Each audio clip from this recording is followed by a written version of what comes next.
In the world of car restoration, some of the finest, most expensive, fastest automobiles of all time. Whoa! Oh, man. As well as some of the rustiest junkers. This is the better of the two, and it's a piece of are reborn here at the Guild. I like that smell there. Right on. Because every owner has a dream. But I can't do without my hot rod. It's an addiction. And every car has a story. There, that'll do her. Mopar.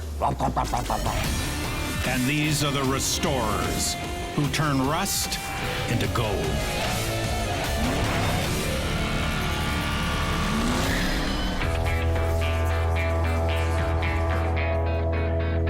Monday morning at the Guild of Automotive Restorers. Hi, Earl. Hey. How are you, buddy? Larry Hughes, the shop's top mechanic, is back on the job. Hey, Kenny. How the hell are you, my friend? Yourself? Good. Time no see. Yeah. Larry is back after having all kinds of cancer treatments, so, you know, I've got him back, and that's a really great thing. Larry lives for power, speed, and noise. He's the king of hot rods. Whoa, yeah. David's giving him the ultimate junkyard challenge. This is what I meant back here, Larry. Yeah. I want to keep this.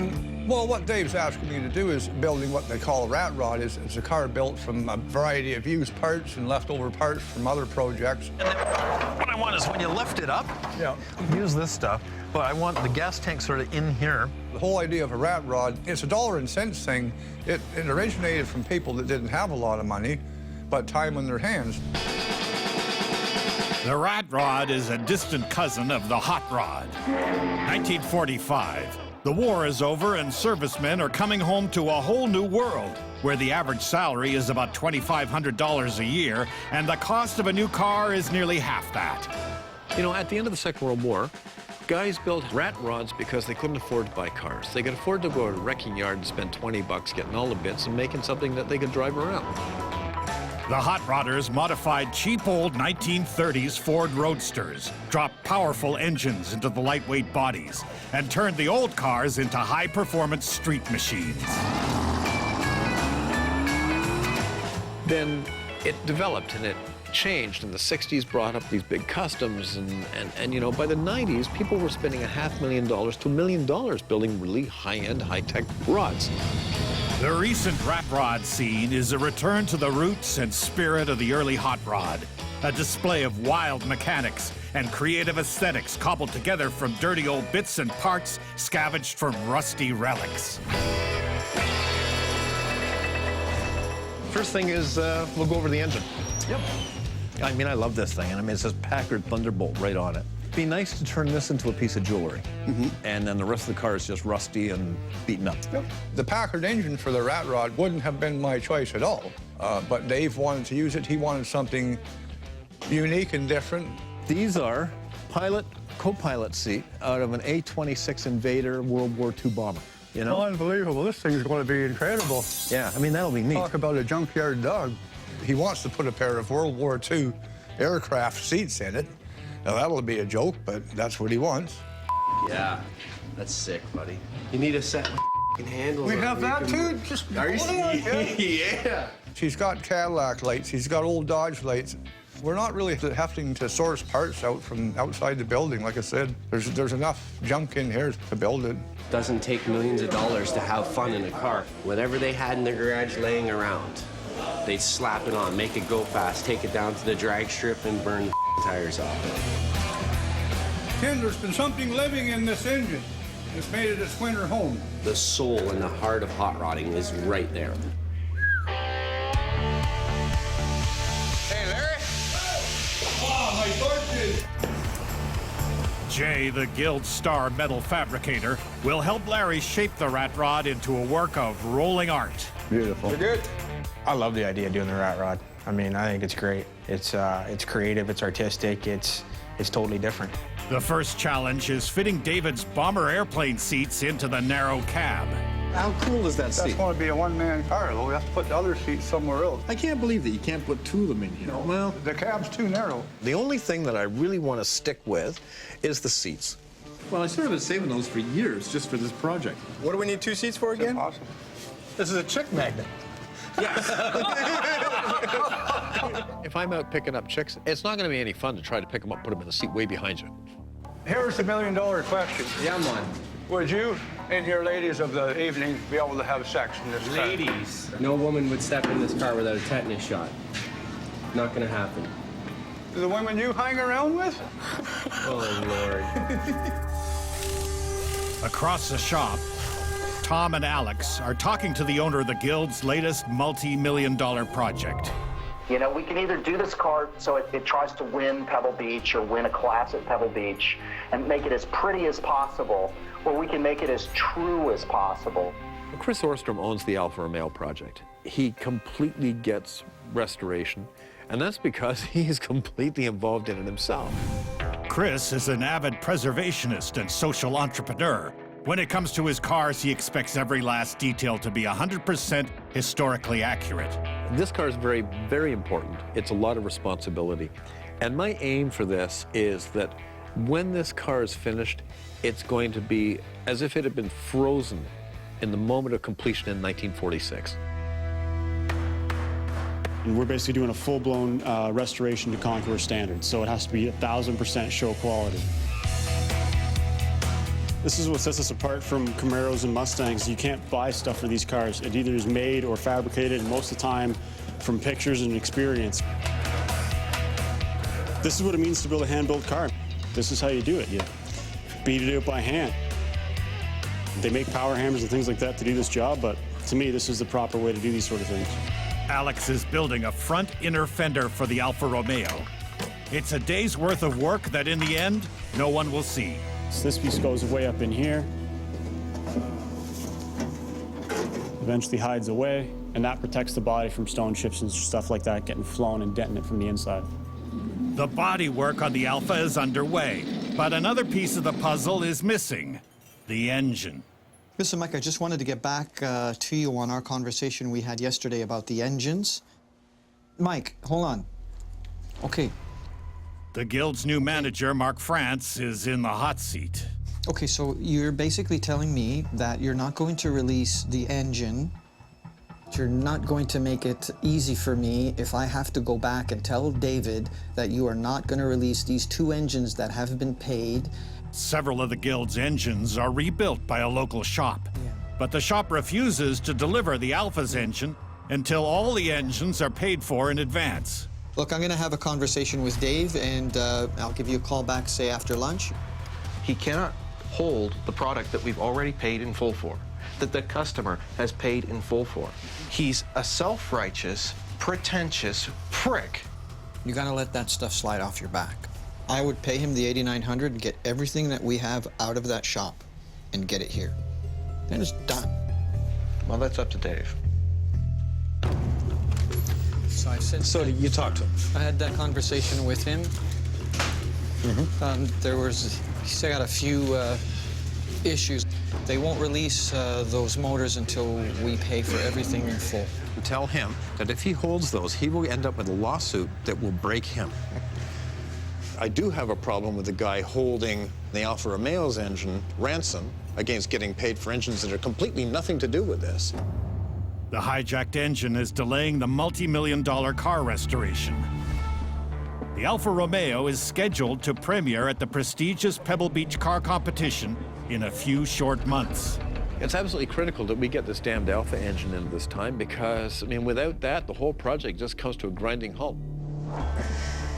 You tell him that if he tries to hold those engines hostage and those cars don't get to Pebble Beach, his business will not survive that.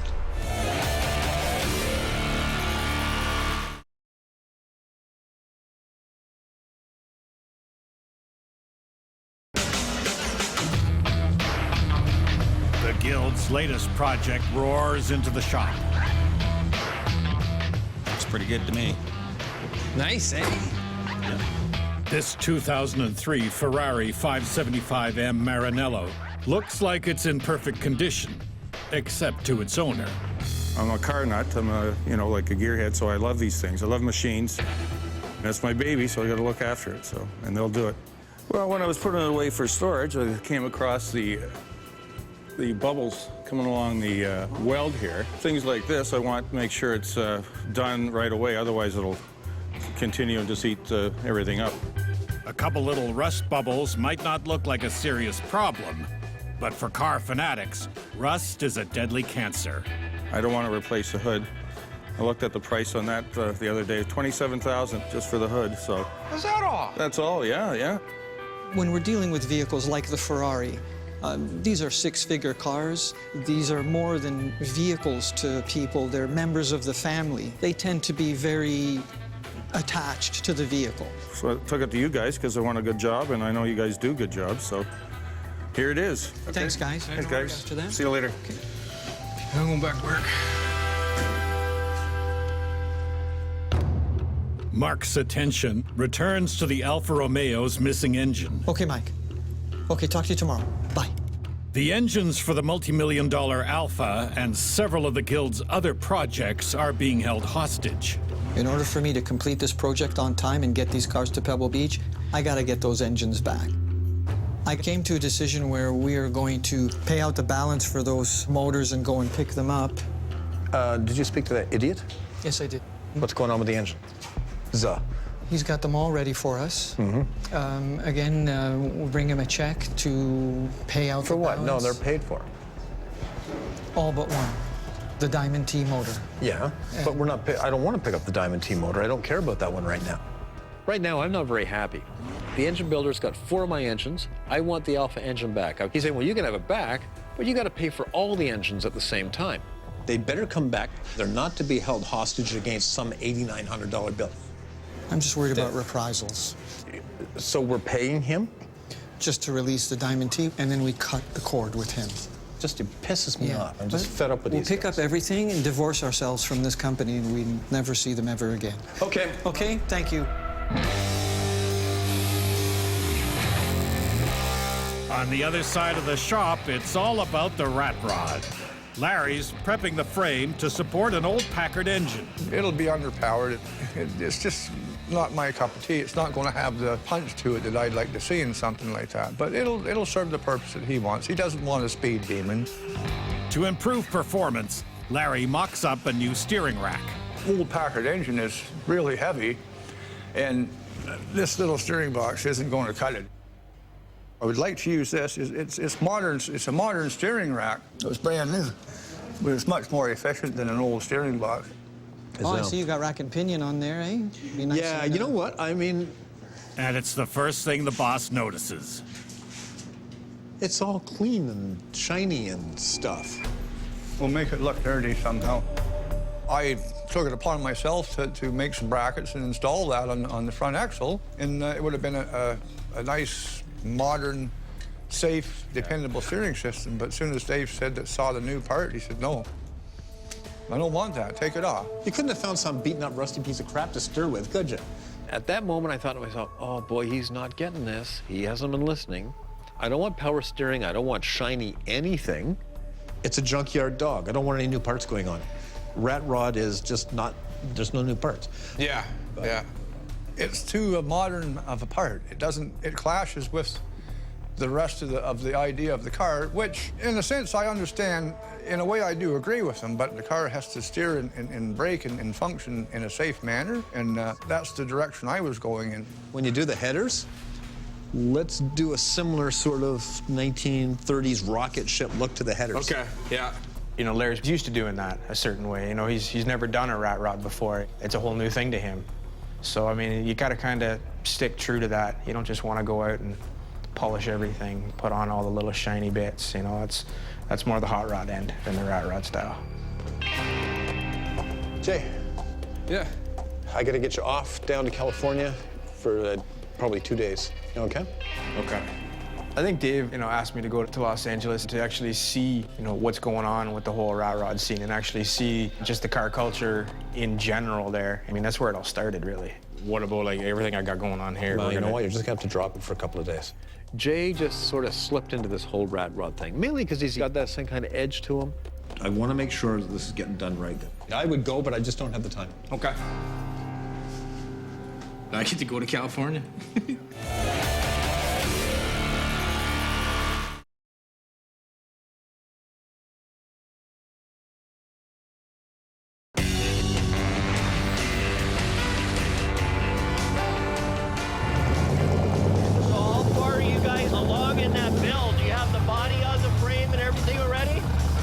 cruising with Bert Koda, the rat rod master of Los Angeles. Bert's been involved, building rat rods for, quite a while.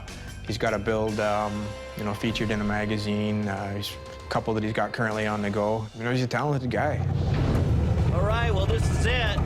My little old place. I was a bit intimidated when I heard about who was coming and the shop they were coming from. But knowing it was rat rods they were looking for, well, that's what we've been doing. Bert's rummaged through junkyards and backyards for every kind of car part for over 25 years. These little deals right here, a lot of people will ask what these are. I was wondering, yeah. I usually puff my chest out and say, well, they're spurs, Yeah. Sounds macho. Actually, what they are, they're from a garden weasel. This over here, this came by all by accident as well. This is a panic bar for an auditorium door. The headlight buckets right here, I just took off. These are 28, 29 Ford, and this effect is just done over the top of the chrome bucket. The California rat rod scene has come a long way from the days of being dismissed as a bunch of amateurs. A lot of people were cutting up stuff and building stuff that wasn't safe. We wanted to kick that up a notch, make these things safe, and make them respectable, and that's what we did. The whole hot rod scene here in Southern California is just incredible. There's a lot of talent that's all over this place. You get a glimpse of some really cool stuff that nobody else has seen. I love it. Next stop, the local hangout. Checking out Southern California's cutting-edge rat rod scene. Super stoked. I mean, you look in any magazine, you see anything, any car show, anything going on. I mean, every car is coming out of California. Check this one out. Hey, this is twin turbo Luke. Hey, nice to meet you, Jake. Like, these cars are just outside, basically parking lot, taking up a mini mall plaza. And everybody's hanging out, everybody's talking. This is Rick right here. We call him our transmission guy. He does all our trannies. Everybody knew each other. Jay, this is my neighbor Steve. Hey, Steve, nice this to is meet Jay. So you should see the pictures of this car when it was found. I've been sitting in a back of a junkyard for 50 years. You see all these super cool cars and you see everything that they've done, and everything just starts going in your head.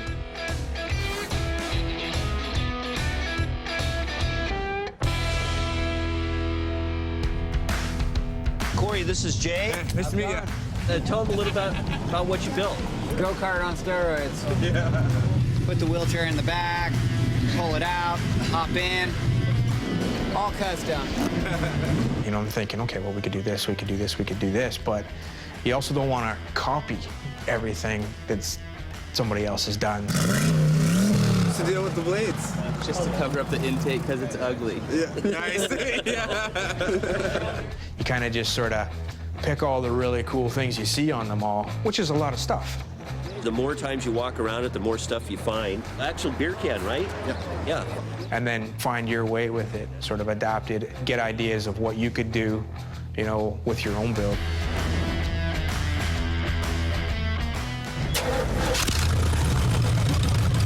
I said, let's go drive. Let's go take a cruise. Perfect.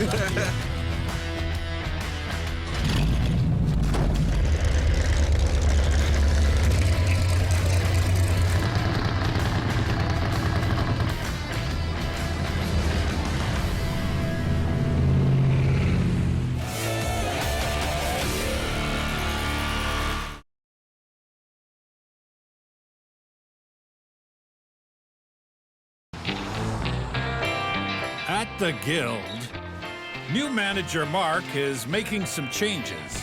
Oh, looking good. So here's the board.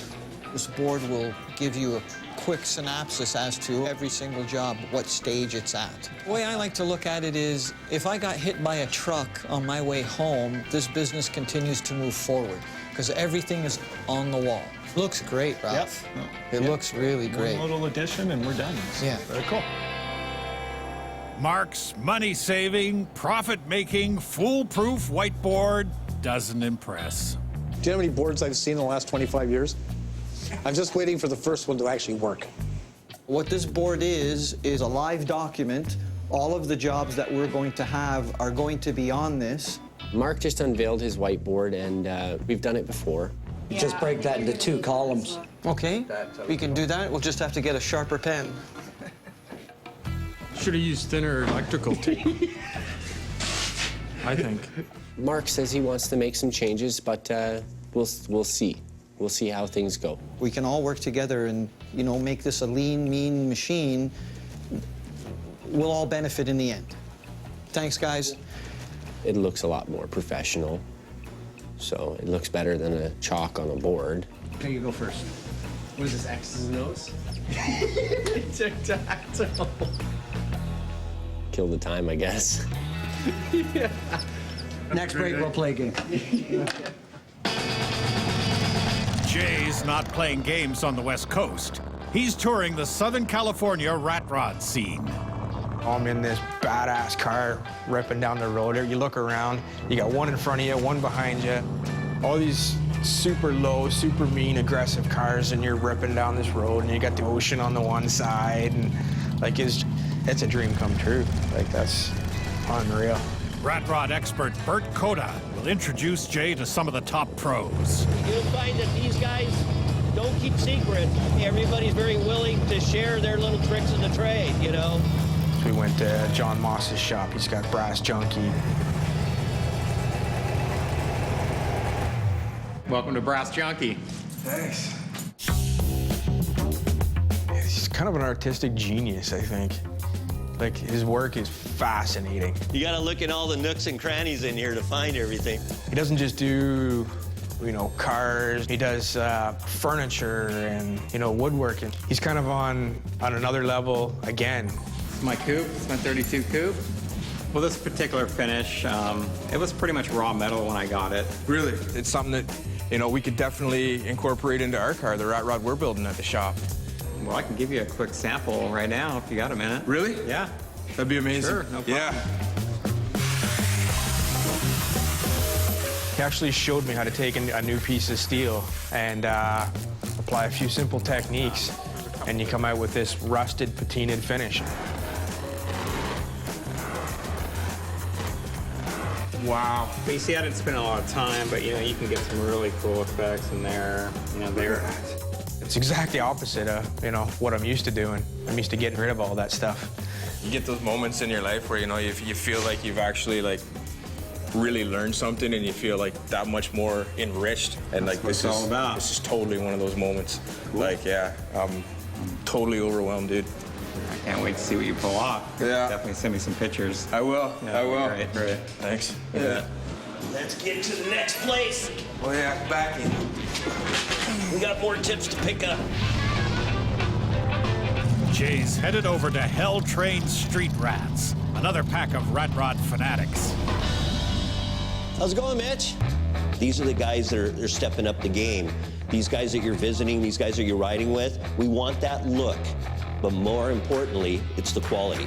It's funny because, you know, people typically they think, okay, rat rod, not a really huge job, but it is a big job. Not only does it have to look super cool, look mean, it's got that tough old rustic look to it, but it's got to be safe. This is Zane Cox's shop. He's got an aviation background, and he likes his rat rods to be mechanically and structurally sound. The rat rod scene has kind of evolved. They're not the same cars that they were 10 years ago. I mean, they're really put together well, and you know, you can drive them with confidence. We go with suicide steer. You look here, we sourced a doorknob for the shift. Zane Cox has showed me a lot of really cool stuff. Built the fuel cell and put it under the floor. But then explained something to me that was, you know, so simple, but yet, you know, never really thought of it. When I built my frames, I set them on a 2x4 and a 4x4. He was telling me how he lays out and builds his chassis and sets up and does the build for the car. If you set your frame on that, when you're done, it'll be at that. Weight on wheels. Jack the car up. When you're all said and done, you slide out that 2x4, and that 4x4 is your ride height. That's how low your car's sitting. Well, that's my trick to getting the ride height. Wow. So, I mean, it's old and dirty, but it's, you know, it works the charm, and this frame is truly as square as it can be. When I get back to the guild, that's the way I'll do ours. Like, I'm definitely gonna use that trick. Appreciate you coming by. Come on inside, Jay. Now it's back to gathering intel for the Guild's Rat Rod project. What we would do at our shop is I take that down to bare metal and we paint it all up nice and make it look pretty. And that's exactly what we're not going to do for this. This is a patch panel. This is exactly how I found that car when I found it in the shed. Okay. So anyway, I'm going to take this aluminum oxide and fire this off. What it's going to do is it's going to give us a smoother finish. Take this pad, spread some of that love rust around. Love rust, eh? Yeah. See, in our shop, we call that cancer. Any little piece of rust on our panels at the shop, I mean, they gotta go. That's gotta come out. And Bert here, I mean, he spreads it around. Like, that's, you know, share it with the rest of the panel. Don't try to get that piece out of there. Take any kind of brown or anything you want to do. This is just, like I say, what it worked for me. Okay. Now, you take whatever you want and run with it and take it up there. They're going to think you're crazy. You know that when you get to the shop to start doing this stuff. I can't wait. I cannot wait to go back there. Dave's going to think you're nuts. Dave's plan was, you know, he's thinking, okay, we'll leave it. You know, the rust that it is sitting there, you know? Right. I'm thinking, you know, I can just totally change the whole look. You think you could change Dave? To accept that? I'm going to have to. Work on it. Good luck. Yeah. And then we're going to take this off, and you're going to see how three-dimensional this looks. Let's put it right here. You can see what we're doing and what we're bringing it to. This is the first time, Jay, that I have shown somebody how I get this finish. So you and me are like blood brothers now, paint brothers, man. All right. I'm excited that they're going to take back something for me that was just something I do that I thought nobody pays attention to, and they're going to take it up there and use some of it. And so you can see basically what the car is like. Look at that. Amazing. Like, it's totally blown away. And you did it like that. Right. All right. I can't wait to get back to the shop and try this stuff.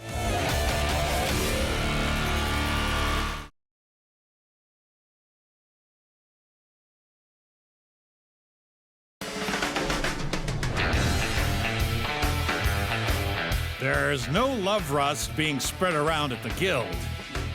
This Ferrari 575M is headed straight to the paint booth so Barry can erase these tiny bubbles. They're telltale signs of corrosion.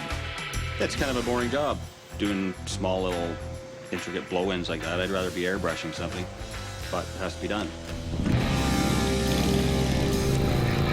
Barry prefers the challenge of intricate artwork. These are all bikes that Barry painted, and so he did the artwork, and I'm seeing them for the first time, blown away. They're phenomenal, you know, like everything Barry does.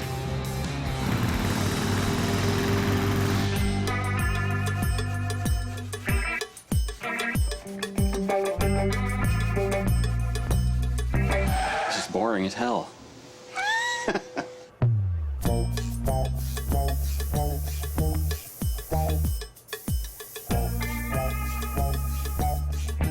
After all the masking, sanding, primer, all that crap, bubbles are gone. Awesome.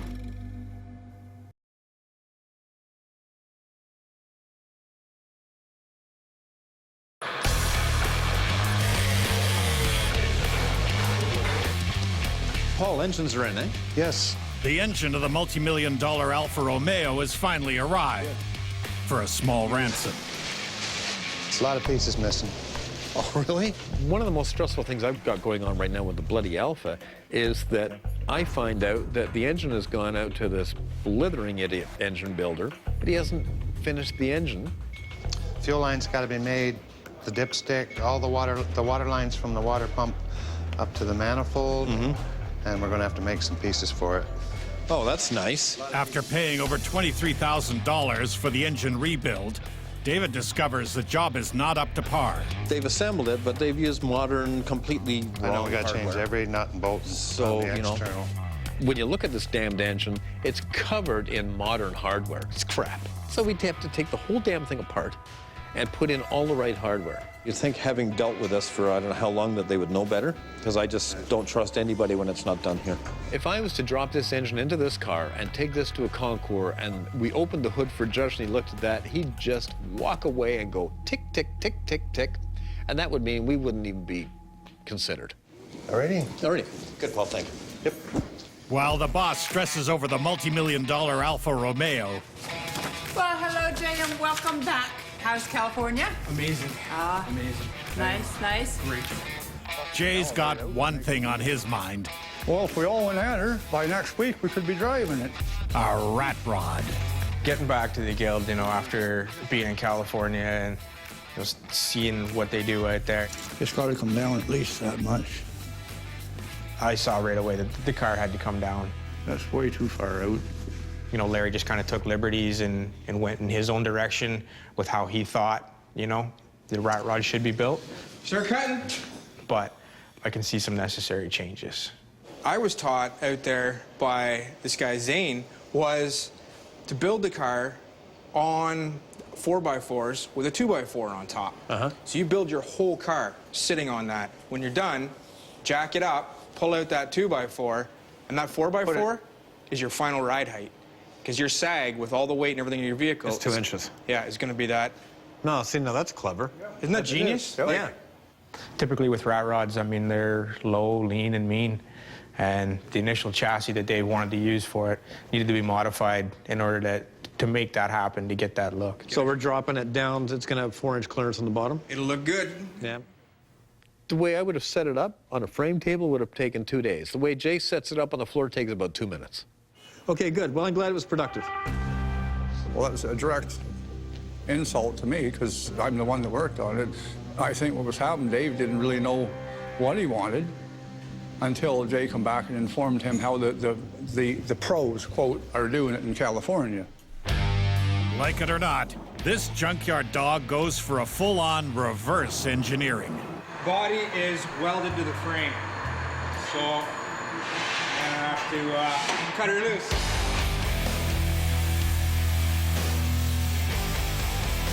I'm not sure if I feel bad for Larry in any way. I mean, he's building a car the way he knows how to build a car. He's a hot rod builder. He might as well said, well, Larry, what you've done is a fucking mess. It's got to all be redone. That's what it means to me.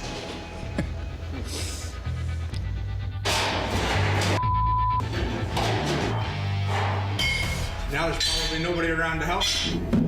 When Jay got back from Los Angeles, all of a sudden, the rules changed. Jay, Larry. Yeah. Can I grab both of you for a second? Dave calls me into the metal shop. Dave says, we have to completely change our game plan with it. Because I know there's been a little bit of tension, you know?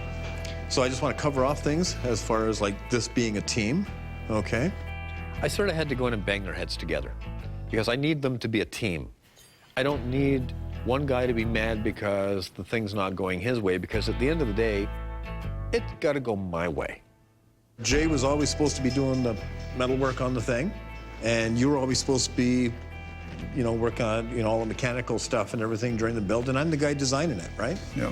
I don't want to get anything new on this car. Like, I really want that front power steering unit off. That's what Jay said, yeah. Yeah, because I want to have an original, original power. I understand. Yeah. I dove into it a little bit too quick myself.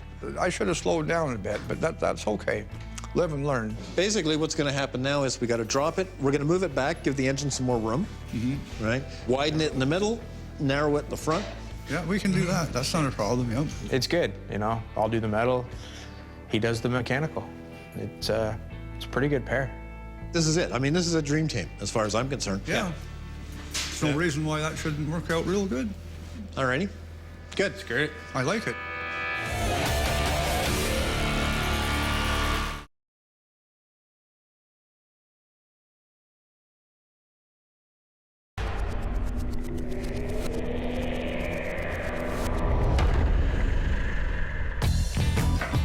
On another front, there's progress on the Alfa Romeo's engine rebuild.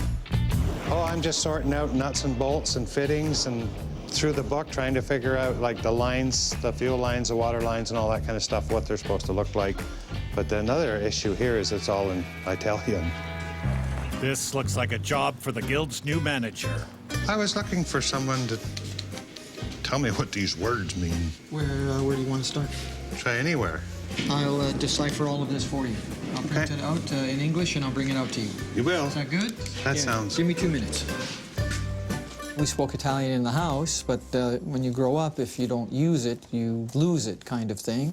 Condensatore inserito in parallelo dispositivo. D-I-S-P-O-S.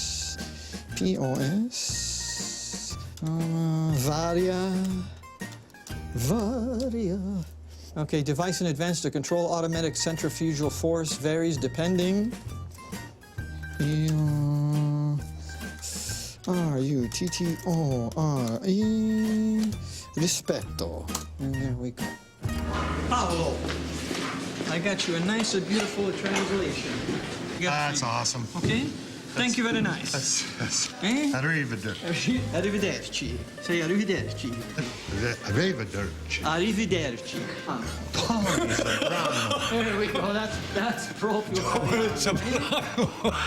What are you laughing at? Oh, what's going on over there?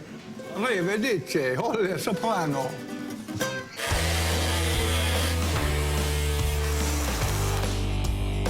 Finally, the Rat Rod revamp kicks into high gear.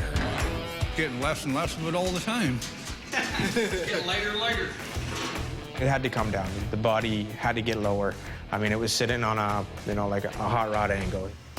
It was a total breakdown at that point. Take the body off and then start with the chassis. It was almost a complete start over. I'm gonna pull this into position. Can you tack it for me? Yeah, we're getting somewhere now. In hindsight, I'm glad that what happened did happen. In a way, it let me sit back, pull back a bit, and say, yeah, the way this is now is the better way. It's the right way. It's enough. Perfect. Thank you, sir.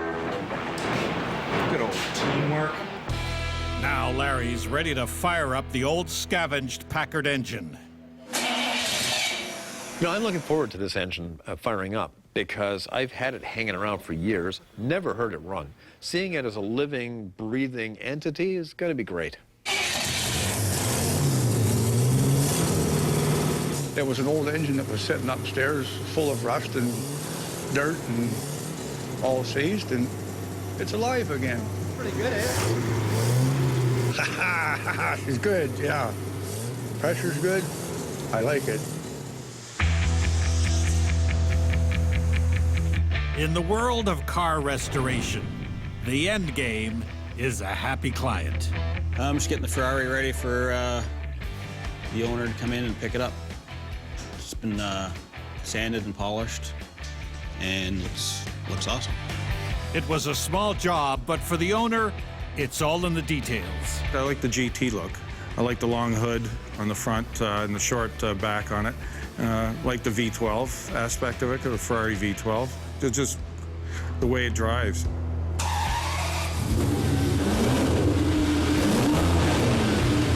When I started it up and the sound from that V12, and it was just perfect. I'm ready to go, open the garage doors and launch me. Drive safe and let me know if you need anything, okay? Take care.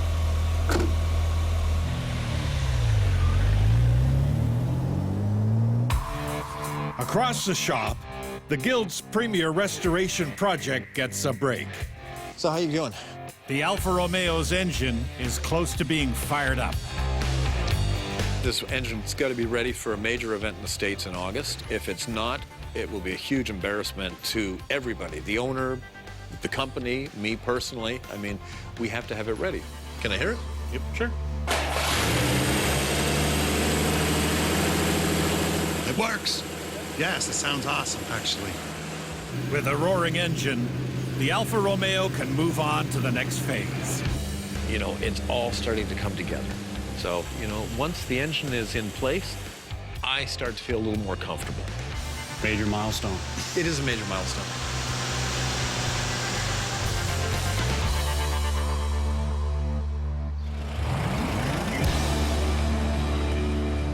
Ladies and gentlemen, welcome back to Sharon on Saturday night. Every summer, the small town of Sharon, Ontario, is home to the Saturday Night Cool Country Cruise Inn. A family-friendly gathering that regularly draws over 200 cars.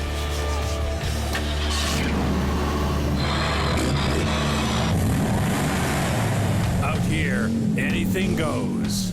Vintage cars, collector cars, muscle cars. And tonight, the Guild's Rat Rod.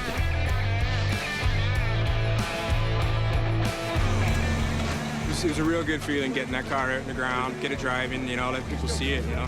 Driving through this crowd, all these people. It was good. Nothing like anything I've seen before. You know, you get all the mixed reactions. You see lots of people giving you a thumbs up, waving. You got other people just looking at you like, what the hell are you driving? It's art. It's art, really. It's fantastic. This Rat Rod is the Guild's new mascot. David designed it, but all the restorers contributed a little something. Yeah, this is my son, Sayer. It's my mini-me. My daughter, Sal. It looks like a medieval devil bicycle. You know, and a lot of this, the owner of the shop, Dave, a lot of this is just stuff he had. Like, this was something he'd wanted to do for a while. There's so many different little touches in this. Holy jeez. So at first glance, you know, you see the rust, you see the rough, and then you start looking, and it's all these little individual tweaks that the guys put in. And your 4x4, that's your ride height. So that 1.5 inches from the 2x4, yeah, that's your sag. That's how she's gonna settle. Jeez. So simple, so genius. Whose idea was the bat wings? That was something I made. So I just started cutting steel and made those. No, that's totally amazing. Well, the whole car's amazing. Thank you. This is the guy here that did all the painting. This is Barry, our painter. He did all the airbrushing on it. Yeah. You can't get your eyes off of it. There's always something different. So this is a real cool, off-the-wall piece of work. The straight 8, the whole combination is so wrong, it's right.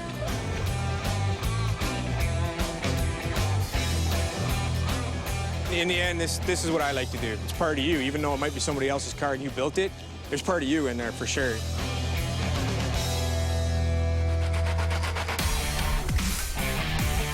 Hey, you guys gotta check this out. Open the door. Look at toilet paper.